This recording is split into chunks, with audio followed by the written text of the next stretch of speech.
მობრაწავთ ესეთად ამი. ვაგრძელებთ კარაქში ამის შუშვას. ესე გამოიყურება. ეხლა ვამატებთ წვრილად დაჭრილ სტაფილოს, ხახვს, ნიორს და ბულგარულ წიწაკას. აი ესე. ესე გამოიყურება.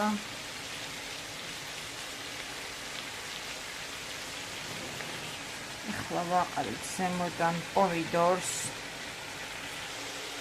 აი ესე გადავშლით. ეხლა დავიწყებთ ამორევას.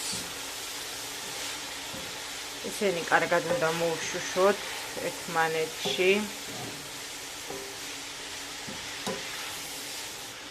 შუშავთ ესე და ვაფარებთ თავს. ჩვენი ბოსტნეული მოიშუშა.